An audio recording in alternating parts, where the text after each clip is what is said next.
Very good evening to everybody, and welcome to Conversations from Lockdown, brought to you by Kyalami Park Equestrian in association with Mumpro SA and I4 Williams Trailers. We're still in lockdown, we're still in level 3, although there does seem to be some sort of sense of normalcy that has returned to life, but we look to grow on that. My guest this evening, well, she's a Zimbabwean born, I believe, but we'll find out more about that. She's been in South Africa for quite a few years now and has built herself one hell of a lovely. Very good evening, Charley Crockart. How are you? Good evening, Aidan. I'm good, thanks. A little bit warmer this week, thank goodness. I'm not used to this bloody freezing Joburg weather. And you were right on top of the hill, so you must have been bearing the brunt of that wind. Yeah, I must say I can deal with cold. I don't mind cold, but I'm not very good with wind. And being on top of the hill, the cold and the wind and fresh horses just is not the most fun. I feel your pain. Tell us about your new home, or your fairly newish home that you've built up there. It's a wonderful facility. Tell us about it and how it all came about, and the services that you offer, because you are a full-time professional equestrian. Yeah, Aidan, I mean, jeepers, it really has been a dream come true, this yard. The story goes back a little bit, but basically I decided to move to South Africa, and I actually started out at Bronwyn Short's yard. She gave me a fantastic base to begin in South Africa, and then I was approached by the Hay family, who I've coached their daughter for a long time, Amy Hay, and they wanted to help me get started in South Africa. And they said to me, I kind of didn't really believe them at the time. They said to me, go and look for a property or something that you can make a start with. And I found this place, and I just had a really good feeling about it. It was quite run down at the time, and I was really, really hoping that Shane would like it as well, Shane Hay. And they flew down from Zimbabwe, and we had a look at it. And she had the same feeling about it as I did. So we bought it. And yeah, I remember standing actually where the barn is now. I don't have any pictures of the barn, unfortunately, to show you, but I remember thinking, oh my goodness, what have I done? Like, this is beyond sort of trying to sort out. There was no fence, there was nothing. There was an old barn that was really run down, and that's about it. No arena. Yeah, and they said, well, you design what you would like.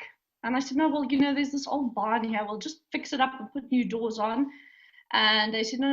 If we're going to do something, we're going to do it properly. So it was actually between myself and Shane and a Zimbabwean architect, we put together the plans. And we have 45 boxes in a U-shaped barn with a fiber arena on the front. We've got beautiful big paddocks. There's a track that we put up around the paddocks. And I must say, I never dreamed in my life I would ever have a stable yard that looks like the one we have now. It's really spectacular. It is magnificent.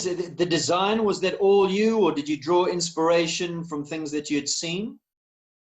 So the design, I've worked as a groom, okay, and I really, really tried to design the yard to make it easy for the grooms, to make it safe for the horses. So, there was a few things that I really, really insisted on. I wanted the high roof, so there's always good ventilation. I wanted 4-meter wide passages. I've got some doors that I designed with a Mozambican welder, that I put together. So, it was all of us. And I have to say, we took a long time designing it, but there's not one thing I would change about that barn. I mean, everything works. It is fantastic. So you've got the barn, the arenas, the paddocks, you're fully functional. Anything more still to come? Is it a phased approach, or you kind of where you're at, or you still got big dreams for the property?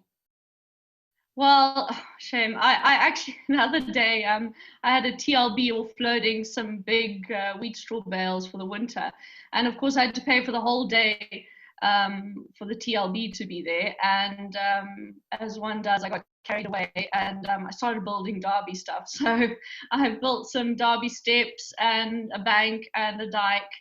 And yeah, as far as the stables goes, that's all sort of done. I mean, maybe one day shows is an option, but for now, I'm just sort of getting the yard full and enjoying the property and just, trying to find my feet in South Africa, really. Now, when you say getting the yard full, how full are you? And tell us about some of the clientele you have. So, Aidan, I have to say I've been unbelievably blessed with my clients.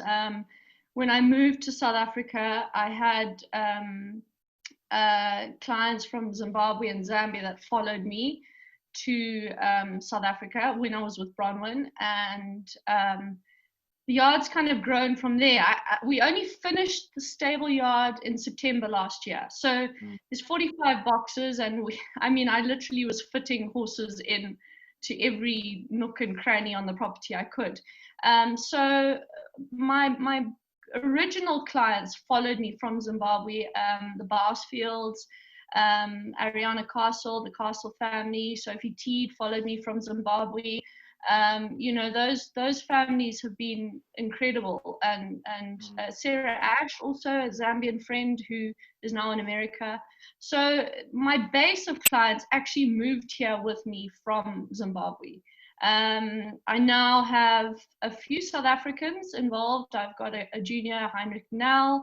Nina Holloway has 9 horses with me, and Robin Hodges has got a horse with me, and Carla Retief. So there's a few South Africans, but only recently, because the yard was only finished in September, I think, last year. And Charley, tell me about the business, how it all works. You're a full-time professional equestrian, so you're first and foremost a rider. But to make your wage, what is it, livery? Do you deal at all? A lot of coaching? So I would say my main focus is professional riding and coaching. I don't really like dealing, but I obviously support my students and clients through their career and what horses they need. So of course I have been involved in dealings and that. Actually, a lot of the horses that I've found for my clients, I've ended up actually producing from a young age. So for Amy Hay, for example, we always tried to plan sort of 3 years in advance, and I picked out 2 really nice young horses for her. Capital Lincoln, who won the Micro Derby, and Riven's Whirlwind. So I produced them up to 120. Well, Whirlwind was ready for the 130s. Lincoln was jumping the 135s. And I just felt that was a really good, solid way to give my clients a horse that I knew had a good grounding and a good background. When I moved to South Africa, the first year we were here, I think we bought 8 horses off the Capital auction, all young horses. And most of those were the same kind of thing, young horses that I was going to help produce for my clients. And that system has worked well for me, because I know that those horses have had a good grounding and production. Yeah. Now, you mentioned just now that your clients followed you. So how exactly does that work? You mean that the horses came with you, the horses that they had at that stage, you've now supplemented their string with horses that you've bought here, but they still domicile or resident in Zambia, Zimbabwe, and how often do they come in? Are you running a boarding house there with all these teenagers who flock to you during the holidays? Yeah, pretty much. I mean, Aidan, it's actually gone beyond what I ever imagined. I started off, for example, Ariana, I met when she was, I think, 12 years old, actually in the Congo, jumping in a show in the Congo. And they've just stayed with me and followed me, and the Barsfields as well. I've met them, and, it was a big decision for me to move from Zimbabwe to South Africa. So Ariana actually goes now to the American International School, and they didn't just follow me, but I fueled their dream to become better riders. And I always said to them, if you want to be good, you've got to be competing against the best. And at the end of the day, the best in Africa, Southern Africa, is in South Africa. So, Michaela Barsfield's at boarding school here, Ariana's at boarding school here. Zimbabwean kids, the education level is still very good there, and they're still quite, stuck there. So I've got Amy Hay and Emma Wells Smith, and those kids are still in Zimbabwe, but they come down for, they were going to come down for their entire holiday and compete and bring their horses. So they've always got a base in South Africa. And I'm always flying backwards and forwards to train them and keep them going. And my mom's still in Zimbabwe, so it's worked, and the kids do well. I mean, they're competitive here. I've got like Isabella Luick Martins. I think she was first and second in the children's on horse derby. Those horses were in Zambia. She moved to Zambia, so the results are there, and the kids have done well, and it has worked. Is it mainly juniors or young riders that you coach? Do you have any adults under your supervision or your tutelage? I do have a few adults, mainly juniors, and not really by choice. I love teaching the pony riders and the kids, and I love teaching the adults, but I guess in this stage where I am now, for some reason I have a huge bunch of teenagers, which can be quite challenging sometimes. But yeah, at the moment it's mainly junior riders. And how much time do you spend coaching out of the country? Because I know before you were very, very up and down, back and forth, racking up lots of air miles. Is it still as hectic as it was? Aidan, moving to South Africa was quite hard, and I felt like I needed to just put everything into the business and working. So I really tried. The first year was crazy. If I drew my calendar out, there was not a weekend that I had off. It was either jumping at a show here, traveling to Zambia, traveling to Zim for clinics. I was fully booked the whole year, just coaching and riding and coaching and riding. And then this year, I thought, okay, I'm going to be a little bit more organized and try and refocus and not run myself off my feet, because I was exhausted by the end of last year.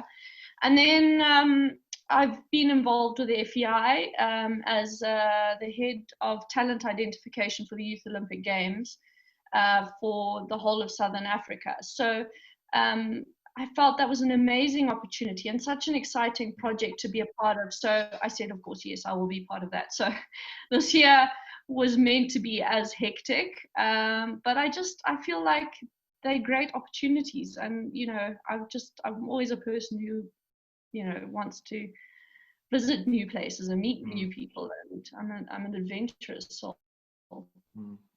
Let's go right back now to the beginning and find out more about you. We obviously know the roots, Zimbabwe, but we want you to elaborate. Tell me the whole story. Were you from a horsey background? What did the family do in Zim? Where were you based? Schooling, brothers, sisters?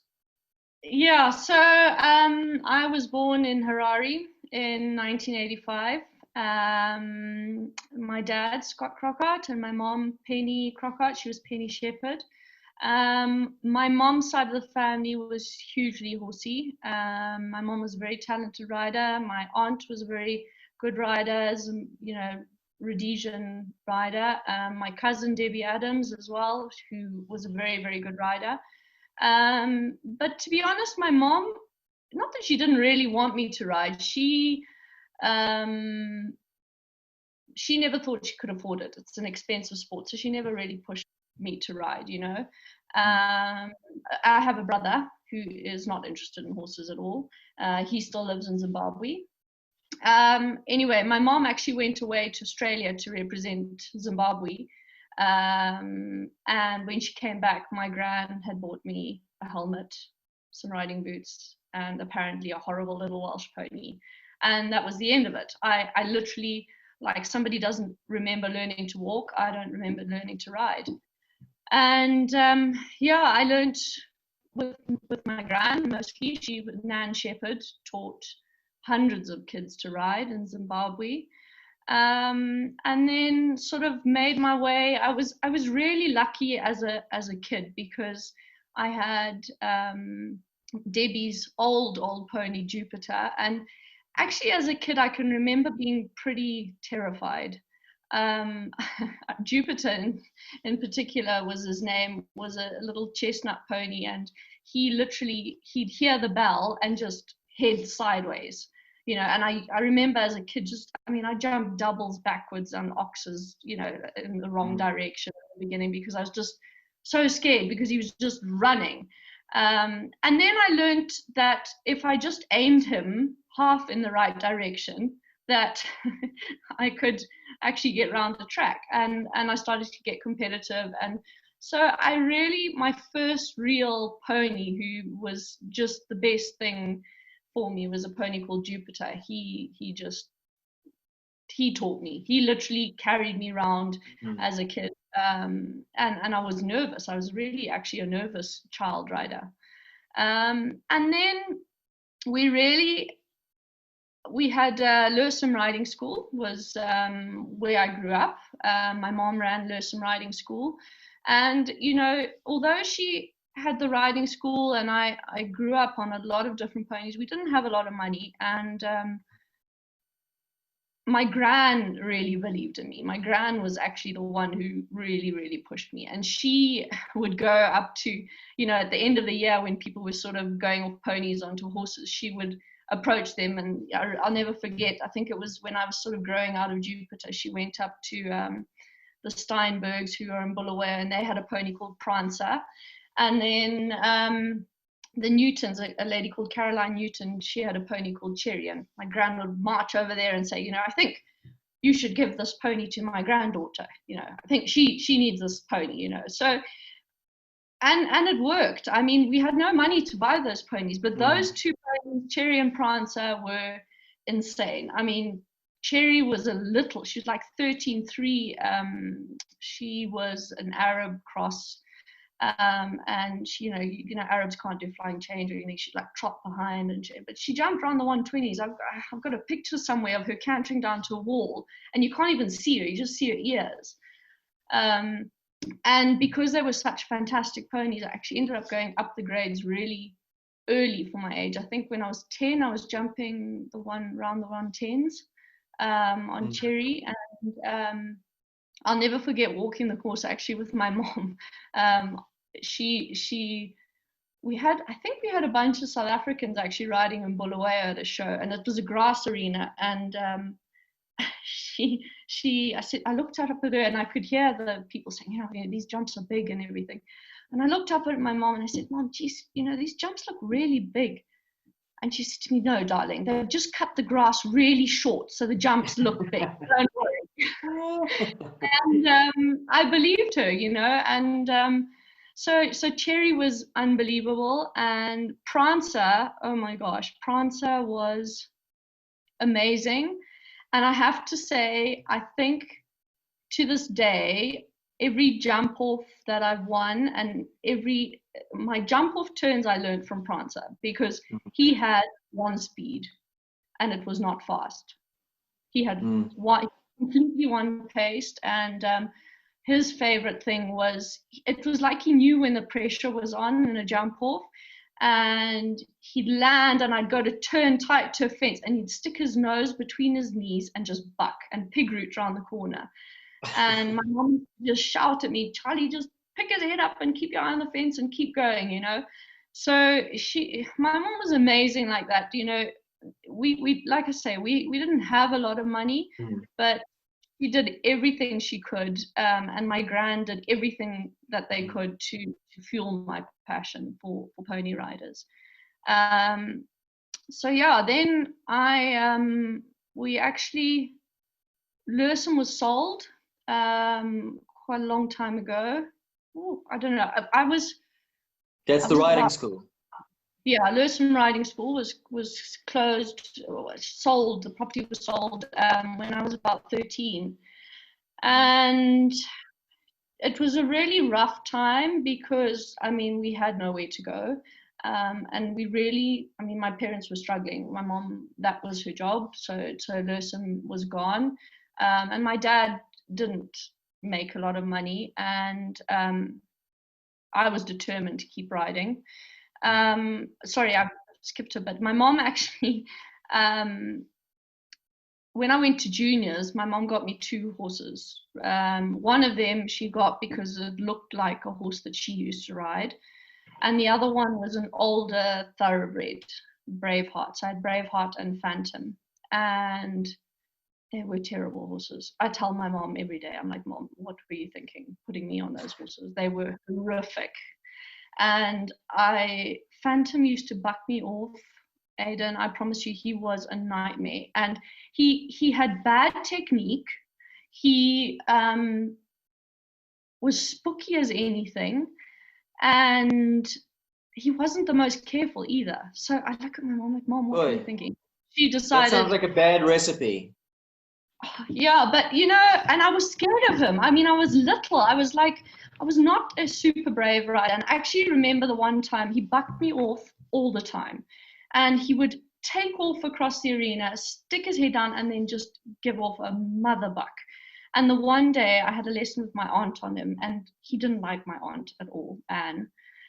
And he took off, and I was more scared of my aunt than of the horse. And she yelled at me, Charlie, don't you dare fall off. And I remember thinking, oh my gosh, okay. So I yanked his head up and stopped him from bucking me. And actually from that day on, I managed to stay on him. But I think it took me 6 shows to do like 4 jumps in a meter. He was terrible. And my aunt said to my mom and my gran, like, you're going to ruin this girl. She's not going to carry on riding. You know, what have you done? You know, and was that not her plan all along? Maybe I don't know. Let's dissuade her from this riding story by giving her Phantom. Yeah, and you know, he really. I look back on it now, and he really, you know, she'll disagree. She'll think he was wonderful, but he was horrible. And she just turned around to me and she said, Charlie, if you want to ride, you are going to learn to ride this horse because it's what you've got. Finish. And Aidan, I ended up jumping him, I think, around a few 140s when I was about 18. So I got him when I was 13, and when I was about 18, I ended up jumping around a few 140s. So wow. Yeah, he was never a superstar. He was never a superstar. Still with the bad technique and the spookiness and the... I mean, he always had a rail here and there. And I mean, I did win a few classes, but I mean, if I look back at it now, he was, I wouldn't have chosen him again. Yeah. I mean, the big accomplishment was that you survived it. I did. And you know, I think that was the first time I really had to learn resilience was because of Phantom. So then Lursum was shut down, and things were really bad, and we had nowhere for our horses to go, and my parents had no money. And I remember getting on my bicycle and riding around all the properties in the area and looking through the fences to see if there were any stables, you know, because Zimbabwe was, you know, a lot of people had left the country, and you could find some houses in Harare had stables or whatever. And I eventually drove and rang a gate bell to a guy called Mr. Flynn, his name was. And anyway, he said to me, he said, Charlie, I don't have any stables, but I've got some land here.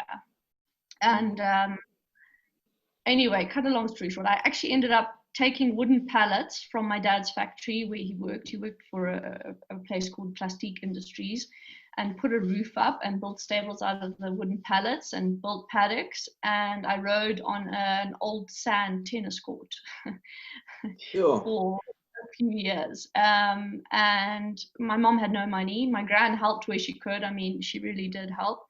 And I used to give lessons and do like pony rides on my horses that I had. I think I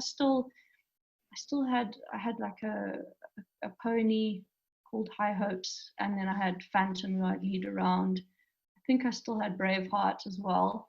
And I used to try and do lessons like on my horses to earn money to be able to keep them and to go to shows. I remember taking my grooms to cut grass on the side of the roads for hay. You know, I really fought to keep riding. I really fought to keep riding, and there were people who always helped me sort of on the way. But I can remember that was a really tough time in my life. Sure. And where were you living on that property as well, or did he just give you the land for the stables and the tennis court to ride on?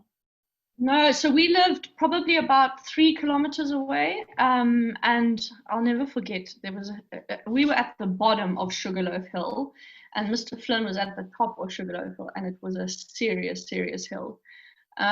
So I used to ride my bike up the hill to the stables and you know, ride on the tennis court. I can't remember how long I was there for, and then I started to build up a couple of kids and I was teaching, and then I found another yard that I was at for a while. And then I taught a few kids, you know, obviously with Lersum shutting down, there were a couple of kids that kind of followed us around with my mom.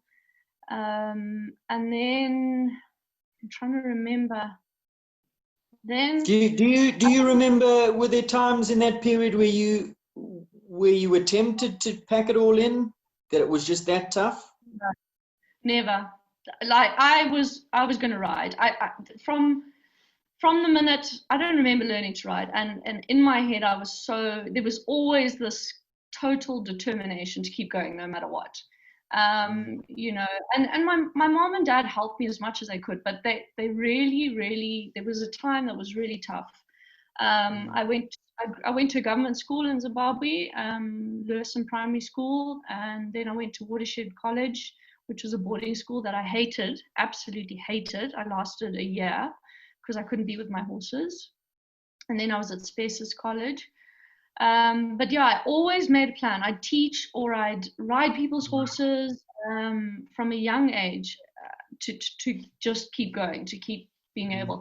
And Zimbabwe was amazing for that because you could make a plan to keep going. The shows were not super expensive. I didn't even have a horse box, Aidan. I mean, I used to borrow a horse box to get to shows, you know. So that time was really difficult. And was this, what period in Zimbabwe's history was this? Was this right in the middle of all the land grabs and all the? Yeah. So that's the other thing, is I can remember actually when we still had Lersum, the last few years of Lersum riding school, the farm attacks were happening. And I remember at one stage we had like 90 horses sitting at Lersum, just dumped off farms because the farmers had nowhere to take them. And we actually sent a lot of them off to Zambia and Congo. And my job actually in the last 2 years we were at Lersum was to see which ones were rideable, whether they'd been backed, whether they'd been ridden, what they could do, get them going, and then sort of find a home for them. So I think that was also really good for me as a rider. I rode everything and anything that there was. But I can remember my mom and a lady called Linda Sims, who's passed away since, one of the first farm attacks, he used to have a whole bunch of racehorses, and my mom and Linda went out and fetched these horses. And the one mare they'd tried to put in an ox plow, so she had a huge like hole in her chest, and the other one she was skin and bone and had such bad wind, like rain scald, that you'd sort of lift the hair and her whole skin would come off her back. I mean, there were horrific things happening at that time. And you know, we saved a lot of horses. Lersum saved a lot of horses, and a lot went up to Congo to the riding school in Lubumbashi, and to Zambia.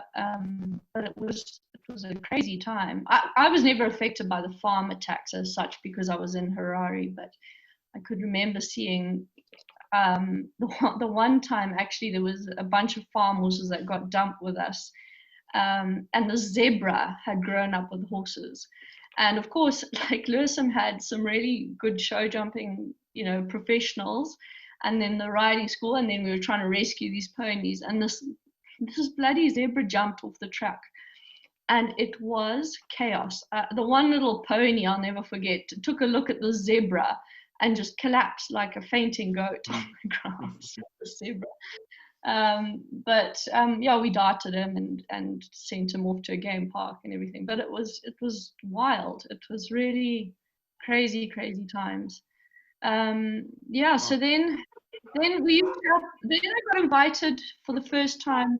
My mom had a really good connection with the Congo, with the grows thing, and I got invited when I was about, I must have been 16, up to the Congo. We'd been selling horses up there and everything, and I went to the Congo, and I got given actually a horse called Apache, who was a paint pony thing that came off a farm, and they said, oh well, Charlie, you can ride Apache around some track. And Congo was amazing. Congo was like, they'd invite these top riders like from all over the world. I think my mom says Pierre Dembele rode there, and amazing people, from Belgium and France and whatever. And a French rider who was there for the show saw me riding, and he went to my mom and to me, and he said, look, I think your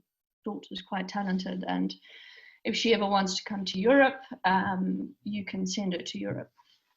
So of course, this was like dream come true, this little Zimbabwean who's, I did really well at that show on Apache. I think I ended up, he was like a 90 centimeter horse, and I managed to kick him around the mini derby. He'd never even been on a bank. I remember him actually, I think I came second in the mini derby there, but he went down the bank and he fell on his knees. And of course the planks were like 2 strides up. And I remember lifting my feet up so that my feet wouldn't touch the ground, because otherwise you get eliminated. And I gave him 2 kicks and he stood up and cantered on and carried on over the planks. And I ended up second, I think, in the mini derby in Congo. How big was that? How big was the derby? I think the mini, it wasn't huge. I mean, I think it was like a 120. The main derby in Congo, I think, depending on who's in it in the years. But like you were riding a 90 centimeter Apache.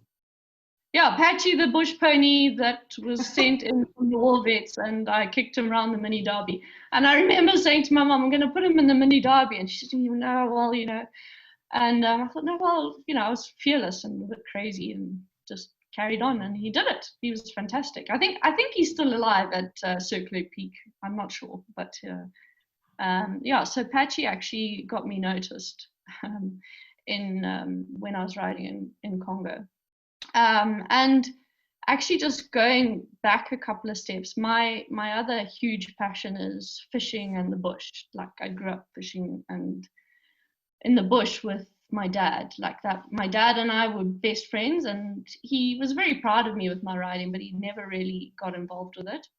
And we used to go to Mozambique, and I was never interested in boys, didn't want boys at all. And when I was 16, I met a guy, Keegan Van Oudtshoorn. So I had a boyfriend at the time, and I decided if I was going when I was turning 18. I finished my O levels. I didn't even do A levels because my parents kind of knew, okay, she's just going to ride. And off I went to France. And I can remember so clearly, we sold Phantom, not very much, I think. And I sold my saddle, and my mom kept the money from Phantom. I don't really know what's happened, but I bought my A ticket and off I went to France.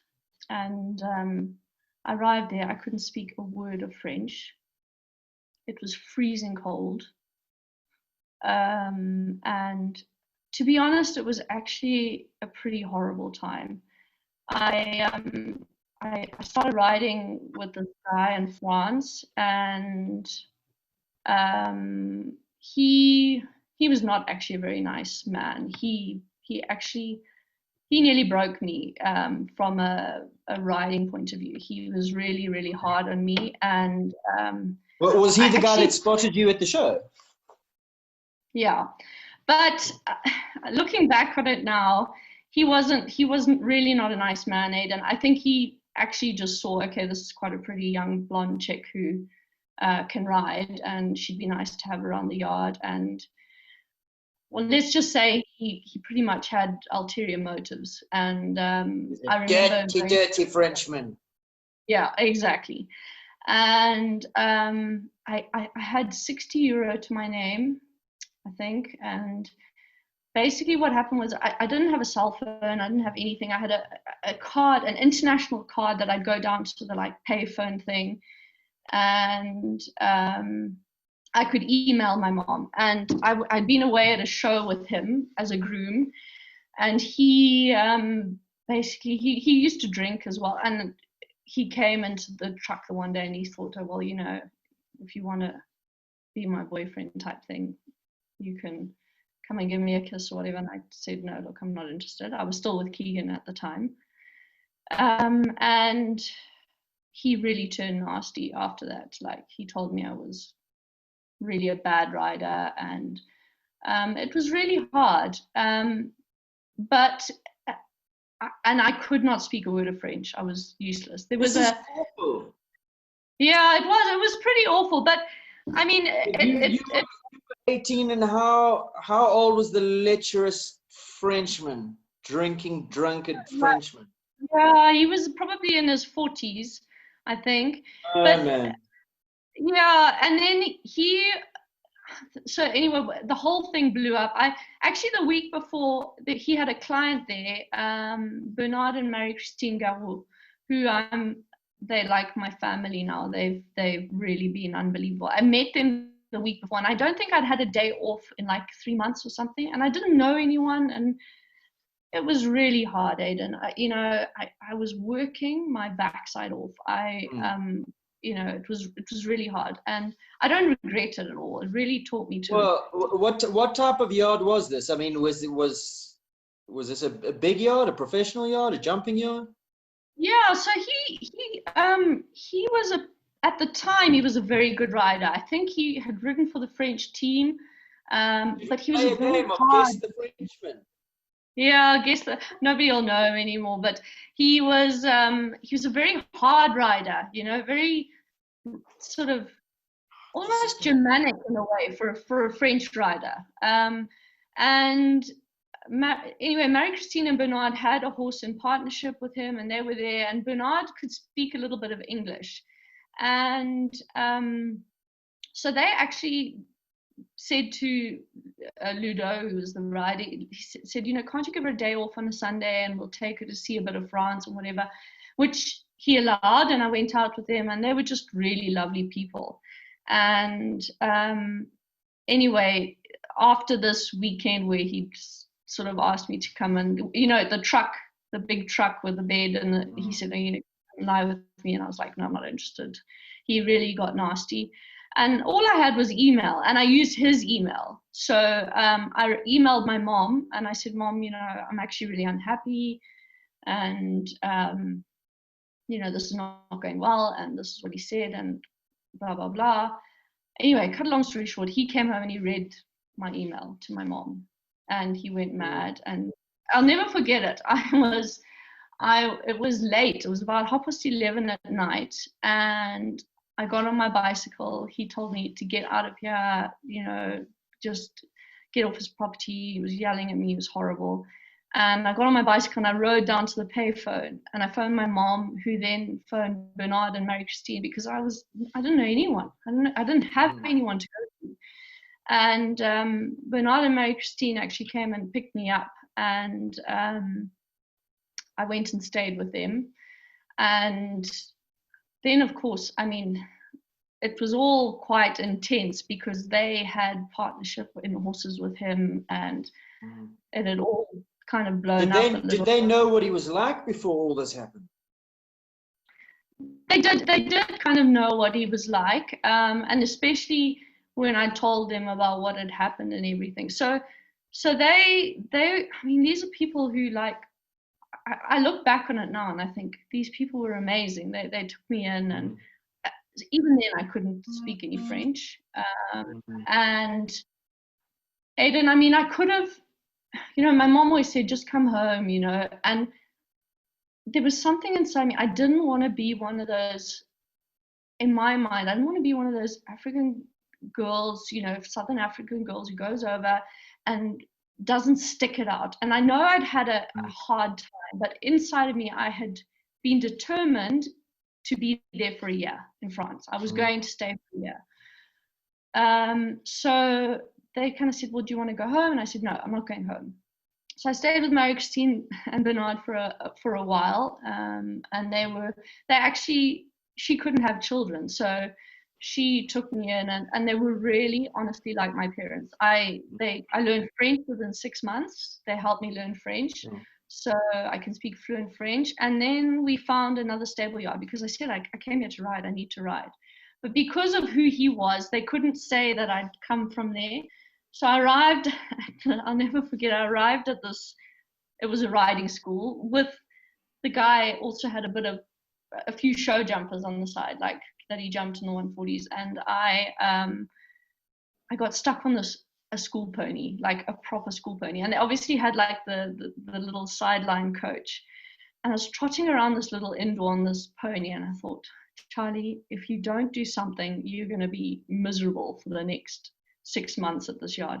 So I freaking grabbed the school pony, kicked it, bent it, started making it, come on the bit and school it a bit. And then that guy went to the owner of the yard and said, no, this girl does know how to ride, type of thing. And then he called me over and he said, okay, come and get on some of my show jumpers. And it was amazing. I spent 6 months at that yard, and his name was Frédéric Mellet, Écurie de la Perche, and he had to have knee surgery. So I ended up jumping all of his horses. I didn't compete a lot or anything, but I got to ride all of his show jumpers. And I was there for the rest of that year. And then I really, this whole time I was still with Keegan, and I came to a real crossroads where I had an option to either stay in Europe and sort of Marie-Christine and Bernard were going to take me under their wing and help them, or come back home. And I was really in a bit of a mess at that time, and I finally said, you know what, I'm gonna go home. So I did. I left France, and I have to say, as hard as Ludovic was on me, he gave me such a gift. Like, I learned to work hard. I learned to really, really work hard. And wait, was that his name? Did you just what? Yeah, Ludovic. Ludovic. Ludovic was his name. Yeah. Was that the nasty one? Yeah. So I was at Ludovic for the first sort of half of my year. He's outed now. Yeah, he knows, and I promise you, the whole thing. Well, so now does everybody else, Charlie. Yeah, I know, and actually, Good. It was amazing because a long time after that, he ended up at the Congo show, and after he'd sort of destroyed me, he told me I was a useless rider and everything. And I walked up to him after I'd won the Grand Prix and the Derby, and I spoke to him directly in French. So and I thanked him. What did you say? What did you say? I just I don't know. I can't even remember. I don't. Do you remember me, Ludovic? Yeah, remember me, the one who you said was useless. Oh, good for you. Yeah, so but I came back, and obviously from being in Congo, actually Linda Rabi was also in Congo that same year that I ended up second on Apache, the bush pony, and she noticed me. She's actually, I have to say, she's been someone from when she first saw me ride in Congo, has always believed in me as a rider. And she went to Henning Pretorius after that show as well, and he was just starting Capital Stud. And Linda said to Henning, if you're ever looking for this is somebody you should take to ride your horses. And I was do I go to France? Do I go to Capital Stud type thing? And I went to France. And then when Linda heard I was coming back from France, she told Henning.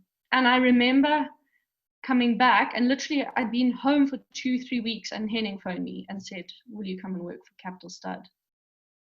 So I spent a few months. I wanted to spend time with Keegan, so I was with Keegan for a bit. He was at Stellenbosch University, and then I started with Henning, and I rode for Henning for 2 years. And I have to say, I worked really hard at Henning's. And the gift that France gave me was that I learned to work hard. And I don't think I would have been able to work as well as I did with Henning if I hadn't worked like I did in France. I learned everything. I groomed, I clipped, I mucked out, I took horses to shows. I could do everything. So, you know, my riding career, I didn't gain a huge amount from my riding. I mean, I rode I had a trotter. Mary Christina and Bernard had 2 trotters, and they said, look, you can compete these 2. So I kicked them up and built some jumps in the back paddock, and, you know, we got them to a few shows. I think I jumped the one mare in a couple of 130s, but I mean, riding a trotter down to a 130 fence is not so much fun. But I have to say, I wouldn't have been able to do the job I did for Henning if I hadn't been in France. Well, you became a horseman. I mean, you learned horsemanship, and I did. Yeah. That's what France did for me. And I think actually, if any of my pupils asked me, I would tell them that they need, not necessarily with Ludovic, but I would tell them that they need, if you want to become a true horseman, you need to spend 6 months at least in Europe working. You know, people here don't actually have any idea how spoiled we are, you know. I actually remember everyone saying to me, oh, Charlie, you must be so happy to be back in Zimbabwe and have your grooms and everything. And I remember saying, no ways. I said, now I know how much actually can get done in a day. You know, I remember doing 17 boxes a day, like flat out. We worked so hard, Aidan. I came back really strong and skinny and very white, and calloused. But France was a good thing in, you know, it really was a good thing. So then I worked for Henning for 2 years. I rode Capriccio, Armani. I rode Ulio for a bit, and then some of the young horses. Actually, I won a lot on Capriccio in the 130s, 135s. And Henning was great. And were you based at the farm at Heckport? I was. I lived with Patrick Weston, and Henning Jr. and Henning in the old farmhouse. Like, it didn't look like it does now. Yeah, I didn't get paid a lot by Henning, but I have to say the mileage that I got in those 2 years working for Henning was amazing. And were you working on the production side of the auction horses? No, that was pre-auction, right? Yeah, I mean, it was very early days. There wasn't that many horses there when I was. Well, there was. I mean, there was a lot of horses, but there weren't a lot in production. There was only Paddy and I there as work riders. And I mean, I have to say, how far that stud has come is just unbelievable. What Henning's done since then is just, it's mind-blowing. From what he's come from and what he has now is amazing. So yeah, my main horses were Armani and Capriccio, and then actually Rafiq was there that Jody Peters ended up. He was a freak. He was unbelievable. He was a really, really good horse. I got to jump. I won a lot on him. And then my uncle actually said to me, he said, you know, Charlie, what is your plan? Like, what are you going to do with your life? And he said to me, he said, Charlie, what you're doing for this man, why can't you do it for yourself?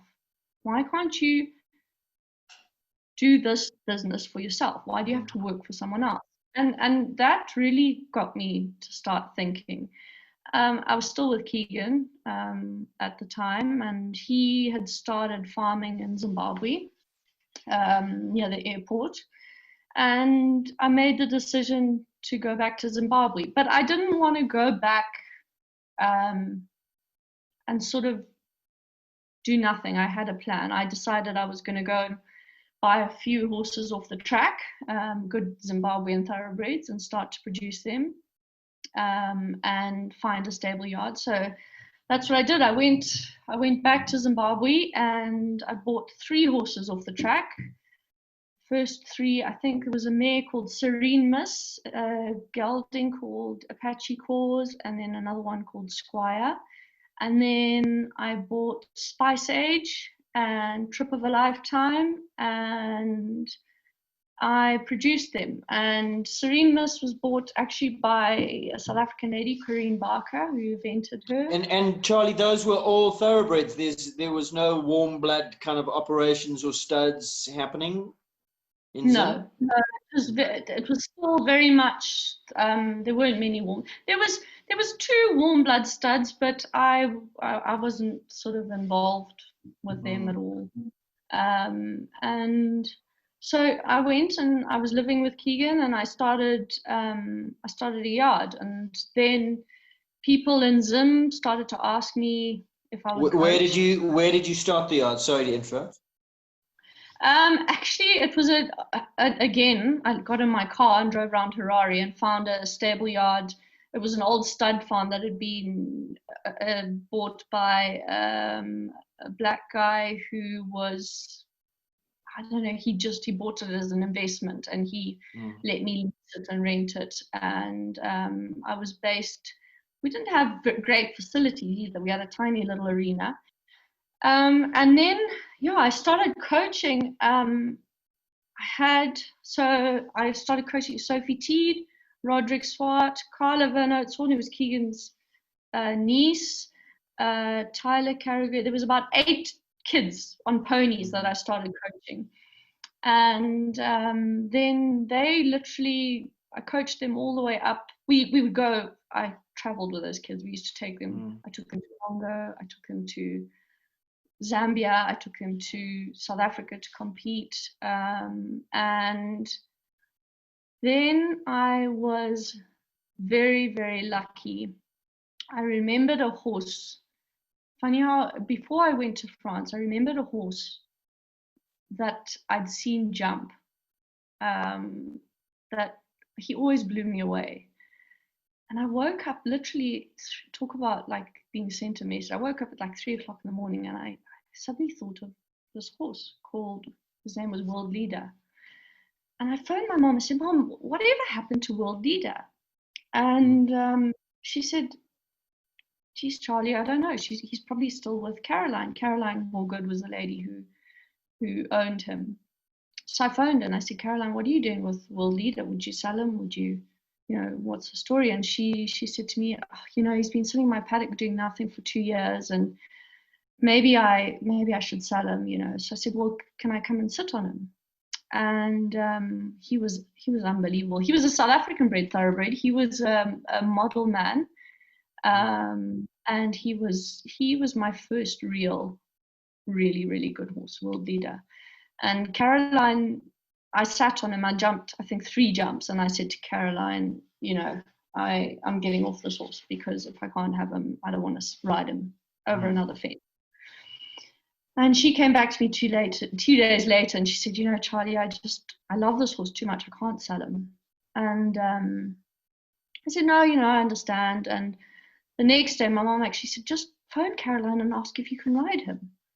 And she said, oh, actually, okay, you can ride him. And she gave me my first really good horse, was Caroline.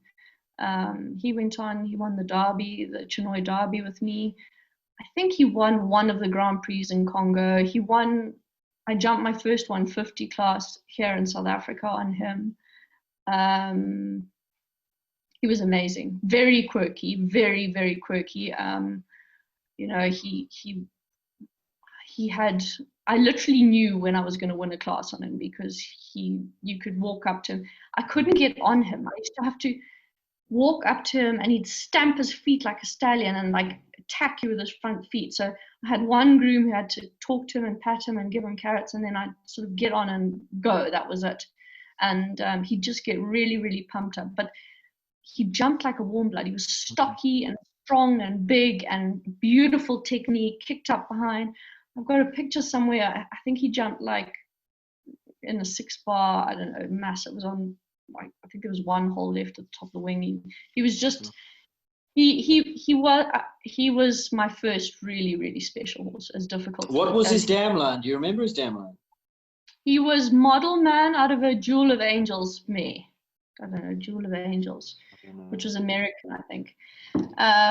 So yeah, then I carried on coaching and traveled to South Africa, and then the Smiths. Because you're early 20s now.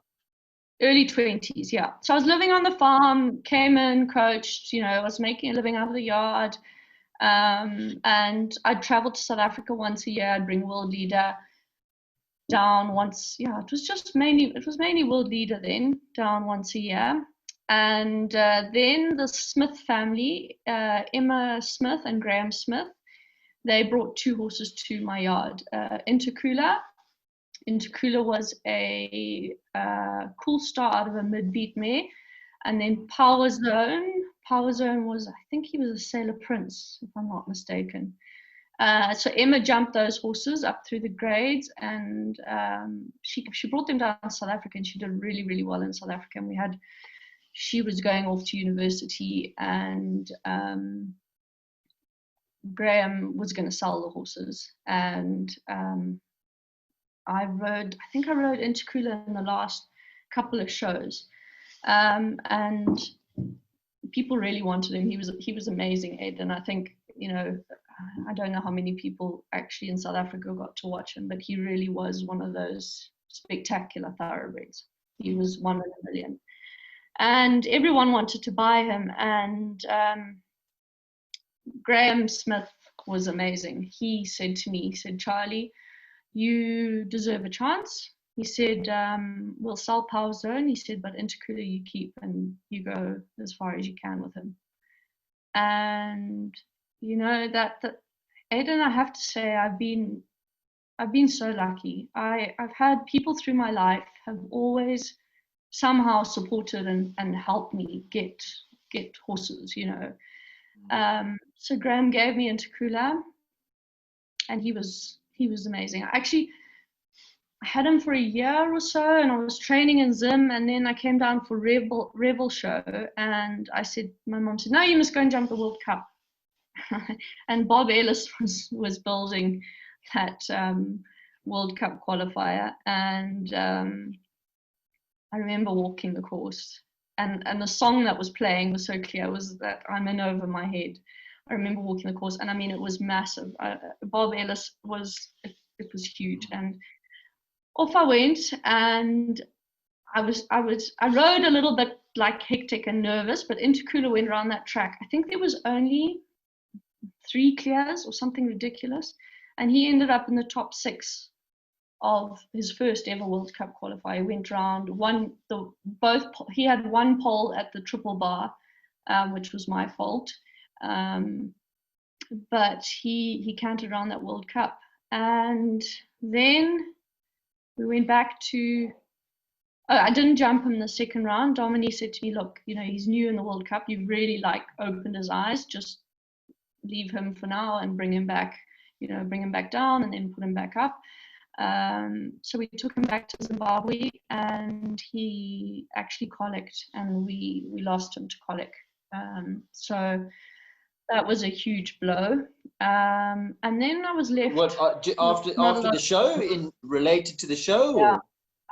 No, it was about 3 months afterwards. Oh, okay. Aidan, it was actually horrible. He had an enteritis, and we treated him for weeks, and he ended up with laminitis, and we eventually just said, you know, it was time to stop with him. But I have to say, World Leader and Intercooler were my 2 first sort of superstars, and they were both thoroughbreds. And I think, you know, the thoroughbreds teach you to ride forward because they don't have the scope of the warm bloods. So you have to, you know, you have to ride them forward. You have to use their run, yeah. You have to run them at the fences, you know. So that's really what the thoroughbreds taught me. So all this time coaching, I got involved quite early on in Zimbabwe. We were really lucky to have the FEI coaching clinics and that. So I went all the way through the FEI level 1, level 2, and then I did my introduction to level 3 actually in Paris, which was amazing. And then did the level 3 they had here in Johannesburg. And then I qualified. We had, I think, 9 kids eligible for Youth Olympics in Zimbabwe, and 7 of them were my pupils. All 7 of mine qualified, and then I was really broke. I had no money for some reason, something, I don't know, a really bad time, and I sold Spice Age to Sophie Teed, and he was also a funny story. He was going to get shot. Nobody wanted him. He was considered dangerous, and I rescued him. I just had a special feeling about him, and I really think I would have been able to jump some really big classes on that thoroughbred. It was amazing. But he was great. He was a Zimbabwean bred thoroughbred, and he qualified Zimbabwe for the Youth Olympics. And subsequent to that, Sophie was selected for Nanjing, China. So, and then in 2014, I was due to come and compete in South Africa with a bunch of juniors. I was, like I said, I was really lucky, Aidan. I had a lot of support in Zimbabwe. Nigel Philp sponsored me. He was pro feeds. He gave me horse feed, and helped me get to South Africa whenever I could. Graham Smith helped me get to South Africa to compete whenever I could, because I couldn't afford it. I couldn't afford to get my horses down, but I always made a plan and you know, kind of got there. Oh, and sorry, going back, I used to do the World Jumping Challenges. So I rode in Guatemala. I didn't have a great horse in Guatemala. And then I qualified for Venezuela. And we had no money. Like, to get an air ticket to Venezuela was like $1,800. And I said, look, you know, it's a great opportunity, but I can't afford it. We're not going to go. And Keegan actually said to me, he said, Charlie, you got to make a plan. Come on, like, you can't just not go. And we actually, myself and 5 other girls got together, and we did a Coyote Ugly dance at a bar called the Tin Roof, which is like the roughest bar you can imagine. I don't believe you, Charlie. We need video evidence. Where's the video evidence? I do have video evidence of our Coyote Ugly dance, and we were. Well, that needs to be posted in the link under this video, please. Otherwise, we don't believe you. It was pretty horrific. We got a proper choreographer. We you know, Pour Some Sugar on Me by Def Leppard, and we had our boots on with little tops, and we did a proper Coyote Ugly dance in aid of going to Venezuela. And people were amazing. That night, people watched us, you know, and I have to say, the girls who helped me do that, they are like the last girls you'd ever imagine to do something like that. And they were so cool. They were like, okay, yeah, if it's going to help you get to Venezuela, we'll do it, you know.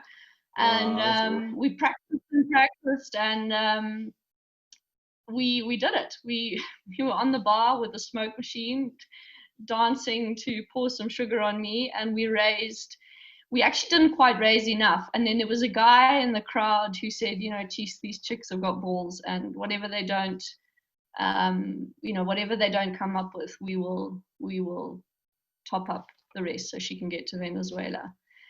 And yeah, I really hope that's not what he said, Charlie, after you'd just done your Coyote Ugly dance on the bar. I hope his words were, wow, these chicks have got balls. I really hope that's weren't his words. I promise you, I'd rather ride around the biggest track ever than ever do that again. It was the most terrifying, horrible. Okay, well, post the video, please. Post the video. So you Yeah, went to Venezuela, wow, on I your did. Coyote Ugly dance. I went to Venezuela with Keegan on my Coyote Ugly, dance, and I got a bronze medal there in Awesome. Venezuela. And then that was in October, I think. And then the next year I was actually, Aidan, to be in a relationship and have horses is quite difficult. And every single April for the last 7 years, I was at Easter Festival, Nissen Easter Festival in South Africa. And Keegan was on holiday in Kariba or wherever. And that year I'd said, you know what, like I need to spend some time with him. So I said, I'm not going to do Easter show. I'm going to go to Kariba and spend some time on the boat. And my mom was going to go and look after the Zim team, the Africa Cup team and everything. And not long before we were due to travel, my dad was diagnosed with cancer and he had to be rushed for treatment in Cape Town. He was diagnosed with melanoma. So I had to cancel my Kariba trip and go to Easter show so that my mom could be with my dad in Cape Town. And while I was at Easter show, Keegan had a motorbike accident and actually 6 days later passed away. So I'd been with him for 11 years. He was the love of my life, and it was a really horrible time. So my dad was sick, and I'd lost Keegan. My dad then, actually, people are amazing, Aidan. I'll never forget, I didn't have Intercooler, I didn't have any good horses at the time, and the Swart family in Zimbabwe, Roderick Swart, who I coached from when he was 10 years old, after Keegan died, wrote me a message and said, look, there's nothing I can do to make this better, but I want to give you a horse. And he gave me Gangster, who was my own first proper warm blood, I would say. And, that horses saved me because I was in such a bad place and the horses was my thing. It was not, I could get on a horse and it was just me and the horse, And then my dad passed away so I lost Keegan in April, and then my dad passed away in the March. So within a year, my dad passed away. And everything was kind of a blur, to be honest, Aidan. I didn't know what was going on, but I could ride. Riding was what saved me. And in that time, because, there was a part of me that really sort of didn't care. And I took that into the ring with me. And in those 2 years, I don't think I've ever been as successful. I was given a horse called Fantastic Flight. I had Gangster. I won the Llewellyn, I think, twice. I was first, second, and third in the Grand Prix in Congo, and I won the Derby, and then I won the gold medal at the World Jumping Challenge here in South Africa. And I just kind of worked. Like everything worked, stopped me thinking. I think I won pretty much everything there was to be won in Zimbabwe, and regionally I won the Derby, I won the Llewellyn, I won the Grand Prix and the Derby in Congo, and then I went on to win a gold medal at the FDI World Jumping Challenge here at Easter Show. And that was just where my mind was.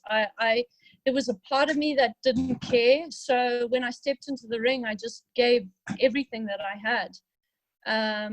And it When you was. say you don't care, you're talking about fear-wise or consequences. You were just there to put your head down and get Yeah, stuck in. I was living in a cloud, Aiden. I had no feeling, you know. When I say I didn't care, I just, yeah, I guess it was. There was no consequences. I just wanted to. I just went in and gave everything, and you know, I won so much prize money that one year that I bought my truck, and I remember standing in front of my truck and just thinking, you know, I can't believe I've actually done this, you know.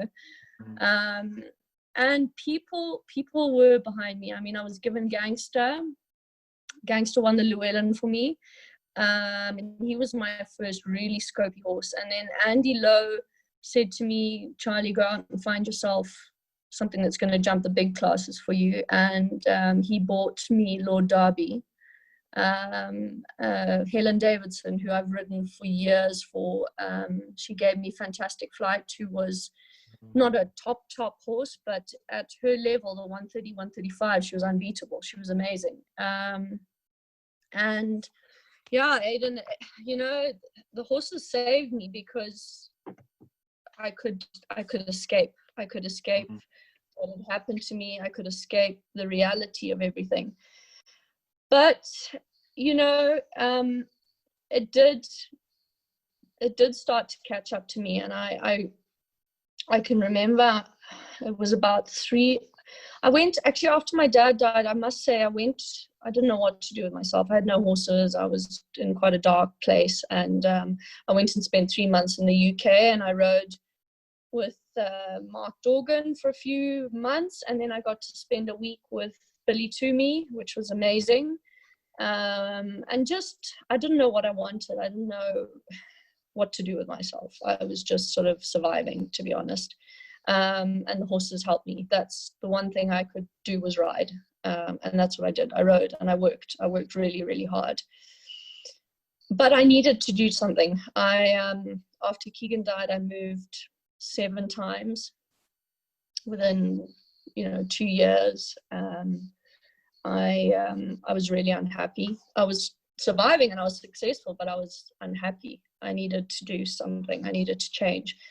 And, Zimbabwe was such a close-knit country, and it was hard for me. There was always memories of my dad and Keegan around me, and I'd escaped the horses, and then I'd come back to reality, and my friends were getting married and living on the farm, and that was hard for me. That was really, really hard.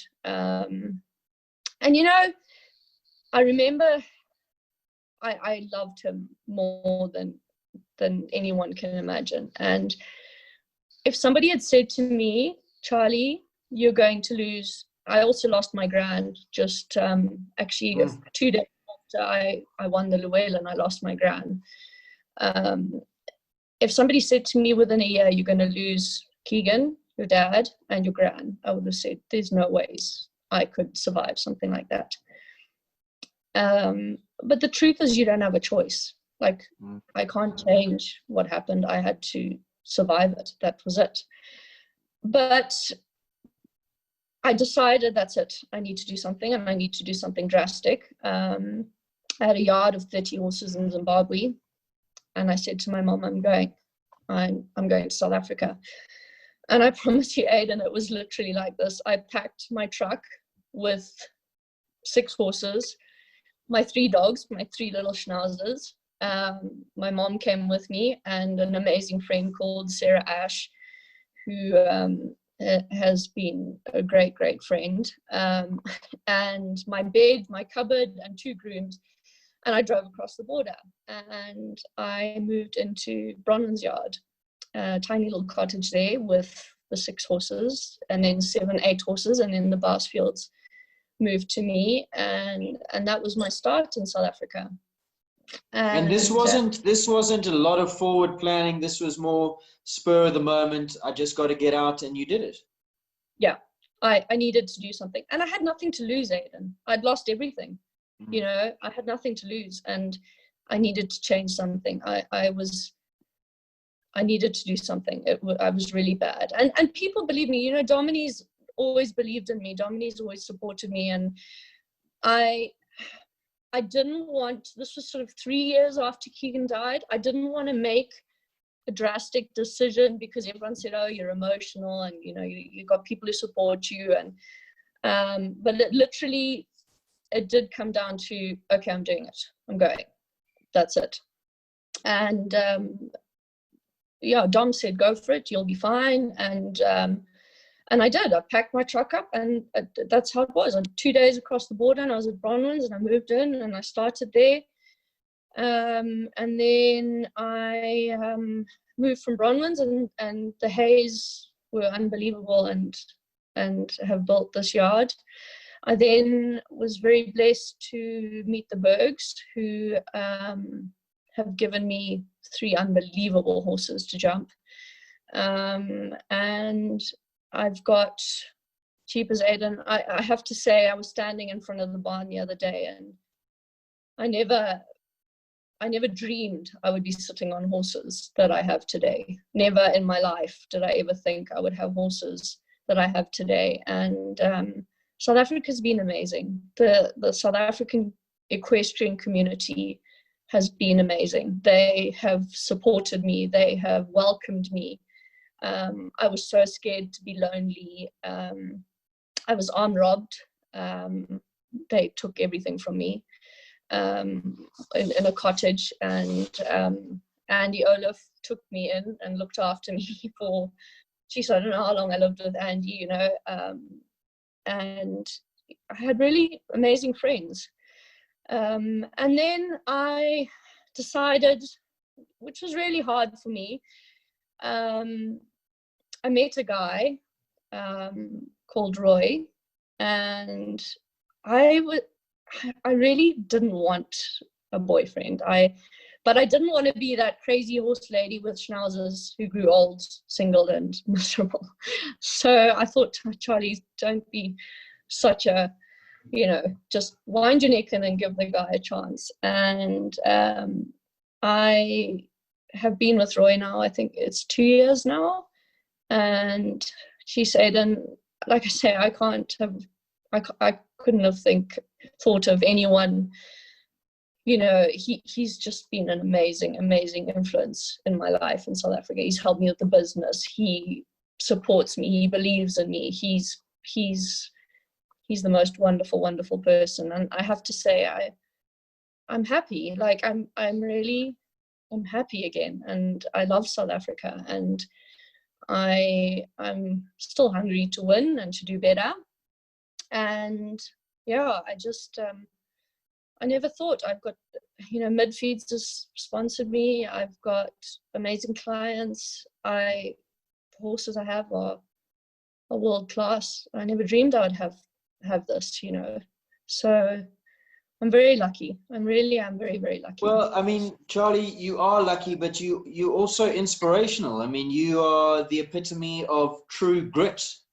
You are just true grit and fortitude, that you, from a young girl, believed in a dream, and no matter what obstacles have faced you, you've knuckled down, worked even harder, and, you know, as they say, the cream will rise, and that's your story. And after all these years of paying dues, working, you have, I mean, it's a wonderful story. I'm quite choked up. yeah. I'm saying it's a wonderful story. I know you've had calamity and tragedy in your life, but you haven't let that keep you down. You've just rallied back and fought your way to the top. And I mean, you are one of the most competitive riders in the ring. When Charlie goes into the ring, you know you're going to give it a go, and you know you're going to be in the lineup. And I mean, it's just great to watch. It's inspirational to watch. Do you think that the events of your past and that the fact that you didn't have any money, so when you got to a show, being in the ring just meant that much more to you than it does to people who don't have to work as hard, who do just have it come their way? 100%, Aiden. I never had an option but to work hard to get to where I am, you know, and you know, I have to say that I do think that, okay, people have always believed in me, and I've had unbelievable support from people, but I think if you work hard and you are truly passionate about something, somehow the universe will make a plan for you. You know, maybe my life in Zimbabwe wasn't meant to be. Maybe I'm where I should be now. I don't know. I can't tell you that now, you know. My dream has always been to be at the top, to jump World Cups. I've never had a horse that has been capable of that. I think my superstar horse is still out there. And I think I'm not gonna, I mean, there's no ways I'm giving up. I'm still going forward, and well, I mean, the timing is so, the timing now is so right for you, because like you said, the stars have aligned. You're now here. The business is solid. The facilities that you have are perfect. That you've got the horses now. I mean, it's now your time to really shine and show what you know what I'm trying to say. Everything is now there for you. You've worked so hard to make it happen. It's now happened. And you've got this wonderful 4-year-old Mr. Blue Stallion standing in your, when you say my dream horse is still out there, maybe he's in your stable. Yeah, I think, Aidan, there's some special ones here. Hey, there's nothing, I have to say, there's not a day that I don't put my butt in the saddle and think, oh my goodness, these are machines. These are amazing horses. You know, I appreciate every single one of them, and the people who've helped me get to here, like you know, I think that also has helped me. You know, the fact that people believe in you, that really pushes you to be better. You know, if you've got people that are there for you, you go for it, you know. Well, Charlie, you know the expression, people like to back a winner. Yeah. Well, Stan van der Berg loves to win, so hopefully I keep winning. I've got some good horses. You know, so they obviously see. I mean, it's very evident to see how damn dogged and determined and full of grit you are. That this is, you're going to make it, and I mean everybody believes it. And of course, I mean, when I say make it, the big titles are coming. Speaking of those titles, what's on the bucket list? What do you really want to achieve? Cheapers, Aidan. I mean, for me, obviously, I want, you know, I'm still a long way away from a lot of top riders here, and I'm very aware of that. I'm a huge realist. No matter how many times people say you're good and you're talented, I don't believe it until I've achieved it. I will work my ass off until I make it happen, you know. And well, I got to say, I don't believe that. I don't buy that. I think a lot of that has to do with what the horses you're sitting on. You know, you're only as good as the horses that you're riding, and your journey has brought you now to some very good horses. So yeah, I don't buy that. I think you are. Well, I have to say, that's just me as a character. But when I rode with Billy Toomey for a week, I will never forget his words. He said to me, Charlie, he said, at the end of the day, the sport is all about what you're sitting on. You can be a good rider, but if you don't have the horse, you're not going to make it. Finish. And I don't believe I've met my top horse yet. I think I have unbelievable horses, but I still have dreams to achieve. I wanna win World Cups. I wanna win the Derby. You know, I don't know. Look at Lisa Williams. Who knows? Maybe one of these horses in my string is going to be my Campbell. You know, you know, those are my dreams. That's what I want to achieve, and that's what I'll work hard to. But would carry on. I also love my coaching. Hey, I find I'm a very passionate coach, and you know, if I can give to the kids that I coach, you know, just a little bit of what equestrian sport has done for my life, if I can give that onto them, then that's also pretty cool. I love doing that, you know. But I want to jump. I want to win big things. That's what I want to do. Speaking of coaching, Dominique been in your corner for a long time. Was that since you've been up in Zim? Was he traveling up to give clinics to you when you were juniors and whatnot? Yeah, Dom, you know, Dom has been with me and believed in me since I was about 17, 18. He's been my coach all the way through. But you know, Aidan, I had to work a lot on my own. I always had Dom backing me, but I was on my own in Zim. I only got Dom once every 2-3 months maybe, and then I got him when I'd come to compete down here, you know. So a lot of it, you know, because I was on my mom, as amazing a horsewoman she is, I never listened to her. We just clashed. I still try so hard to listen to my mom, but I just can't. She's amazing with everyone else. And you know, it's just how it is, you know. She's my mom, that's just how it is. But yeah, Dom has been my main influence as a rider. I bet he is a huge part of the rider I am today. He's always supported me and believed in me and given me the right advice, you know, emotional support, whatever I needed. He was always there for me, always.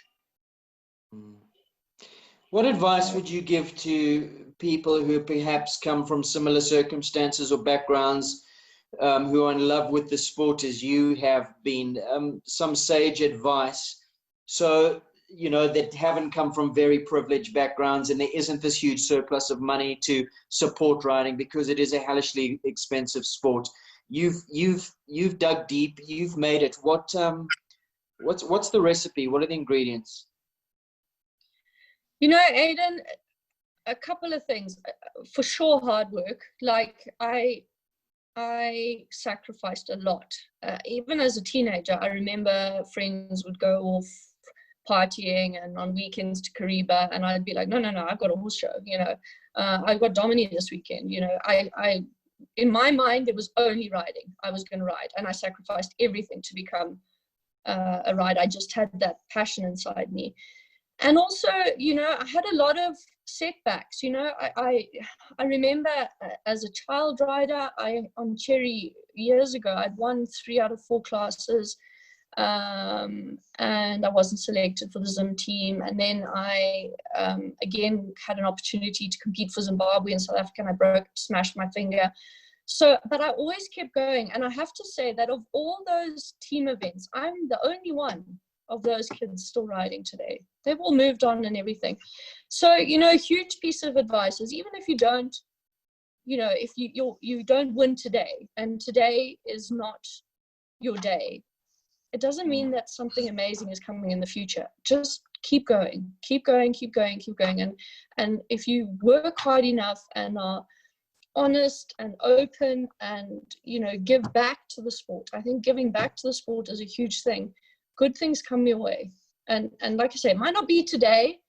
And, you know, there have been days where I think, geez, Charley, like, I'm working so hard and getting nowhere, and get up and carry on. And like I say, your time might not be now, but keep going, because it will come. You might not know when, but it will come along.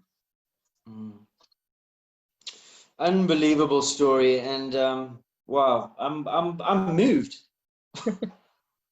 Yeah, you're an exceptional human, and you deserve all the success that comes to you. Are you goal driven? I mean, when you say, right, 5 years time, 10 years time, are you still in South Africa? Are you still on that property at the top of the hill, or do you think you'll go back to your roots? Aidan,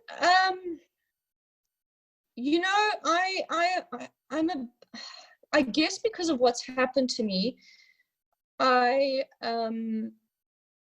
think ahead and I plan ahead, but I don't get fixated on the future, if that makes sense. So I try and do for example, with my horses, I do what's best for my horses on that day. Like, you know, and if the horse gets to World Cup, which of course, I mean, Legend is a 4-year-old, of course I hope that he gets to World Cup, and it's scary to have a horse of that quality in my yard, because at the end of the day they could break a leg tomorrow or die of colic or whatever. So I want to jump the World Cup, I want to jump around the Derby. I don't know when it will be, So I don't sort of say, right, in this year I'm going to be doing that, or do you know what I mean? So I just kind of have goals and then see where life takes me and work towards those goals in a roundabout way, because, you know, forks in the road come along all the time, and you just, like a Zimbabwean always says, you just got to make a plan around them and just keep going. Just make a plan, keep going. The goal stays, but the way you get there might be different, you know. So yeah, that's basically it. And I don't know, I think if I was maybe to have children, and maybe if I was older, maybe I would go back to Zimbabwe. But I think I've outgrown Zimbabwe as an athlete, as a rider. I'm still hugely proud of Zimbabwe, and I love my country more than anything, and I will always represent Zimbabwe. But I think certainly right now I'd be bored out of my head if I went back to Zimbabwe. I've outgrown it. I want to win. I mean, horses like Lord Derby, Epima, and BV, you know, Legend, even Colette, and those horses would be wasted in Zimbabwe. You know, you won against 3 or 4 in the 130s. I want to know that I'm good enough to win a big class against 40 people, not just 2 or 3 others. Through all the ups and downs and the hard times, you obviously have a huge love for what you do and a passion for what you do, and that is the driving factor. What is it about? Is it the sport? Is it the animal? Is it the horse? Is it the relationship? What is it that you love so much that that this is a life choice for you, and that has kept you going through all the tough times? Cheapers, Aiden, you know, I guess it's what it goes back to the fact, why is it what I've always wanted since I was a little girl? You know, I just had this drive to ride. I'm very emotional with my horses. I have a huge emotional connection with my horses, whether I've ridden them for a month or for 2 years. Every single horse I sit on, I love. I have, well, the ones that I really, you know, get along with. So I love that emotional feeling that I get from the horses. You know, you can't compare that with anything. It's an unspoken language that you have with that horse, you know, and that there's nothing better than the feeling of, you know, jumping around a track and doing a turn that you planned and the horse is with you. You know, you to sit on a horse that you've trained, that you just turn your head and they follow you. I mean, that you can't explain that to people, and that's a special feeling. And you know, these times where I think, geez, Charlie, you know, what about a month off, and you know, just tired of riding and tired of coaching and traveling and everything. And then I get to about day 3 and I'm like, oh, geez, I'm itching to ride again, you know. So do you ever take a day off? Does such a thing exist in your life? Do you ever take a day off? I try really hard. And shame poor Roy, even on a Sunday, like, I'm like, lie in bed, and then I'll find something to do at the yard. I've got to find something to do. Or, you know, take the dogs for a walk or go for a hack or something. We love going to the Midlands. Roy's parents live in the Midlands, and they've got a couple of horses we've got up there that we bred with. So we go up there, and I love fishing, and I love Kariba, and I love the bush. So I miss the bush terribly. And I do try and take 2 or 3 weekends at least a year, and then of course every year I go and do hunting, shooting, fishing in Zimbabwe, in Nyanga. That's a special weekend for me, and yeah, but otherwise it's flat out with the yard. It's the same. I'm glad you mentioned breeding in that, talking about Roy and his farm up there, because you do have this wonderful stallion. What interest do you have in breeding? And I promise you, this is the last line of questioning before I let you go. What have you bred with? Have you bred with Legend? Can you tell people about his pedigree? Are you keeping it all a secret, or is he out there for people to use if they want? Oh yeah, I mean, Legend, Aiden, I bought him as a 3-year-old from Holland. Backed him here. He is by Mr. Blue out of a Clinton, then Heartbreaker Mare. And I have never in my life sat on anything that is so naturally, like, it scares me. He has so much natural ability in every way. He is brave, he is careful, has a fantastic mind. You know, he's super exciting. I look at him every day, and I'm actually chucking him out for 4 months because I've jumped him a couple times, and I'm like, no, I can't sit on this horse anymore because the feeling is just so special. Breeding wise, I have a fantastic Fly who won everything with me in Zim and in Congo. She was a fantastic thoroughbred mare. She's in foal. She has a foal on the ground, the only foal by Capital Clarissimo. And then I have a Lord Derby foal out of a Chianti Van Lowlands mare. And then, yeah, this year, I don't know. I only really did the breeding because Roy's parents have the farm, and I just think it's crazy to have the 2 mares and the stallions that I do and not have a couple on the ground, you know, and he loves it. Roy loves the breeding side. So this year we'll see. I'd love to maybe get an embryo out of Capital Colette and Legend. And then I have a Commis Faux Kidam de Raval mare that I will breed with as well. I've just got to decide which stallion. Who's that? I got her from Ryan Harvey. I actually bought her for Amy Hay. So she'll be Amy Hay's next superstar. She's a 3-year-old filly that Ryan bred in Europe. And we've recently purchased her. So she's a superstar. You'll take an embryo from her. You're not going to put her in foal. No, I'll put her in foal. She's only 3, so she'll have a foal, and then I'll back her and start her for Amy. And then I think that's it. I've got too many to ride. I need another Charley to help me. So yeah, I wake up every morning and I love my home. I love my home. I love the old farmhouse that we have. I love the stables. It's a dream. It's honestly never ever in my life did I ever imagine I would be able to walk down to my stables and check my horses from my home. It's amazing. Well, I've got to say, I mean, it's totally deserving. It's a long way that you've come, and you deserve it. And I've really enjoyed chatting to you. And as I said, a really inspirational story. And thank you for being so candid and so honest, and for sharing with me and for all the viewers out there. It really means a lot. Thank you. Yeah, thanks, Aidan. And yeah, I have to say, you know, you've always been amazing on the commentary with me. I always feel like, I don't know, a bit more pumped up when Aidan's on the commentary. Like, you always give me a bit of a boost, and you've also, you know, helped me along the way. So thank you very much for everything. We hope to see you back in the show ring pretty soon. Thanks for the chat, Charley, and keep well. See you on the other side. Okay, Take great. care. Cheers. Cheers. Bye. Bye.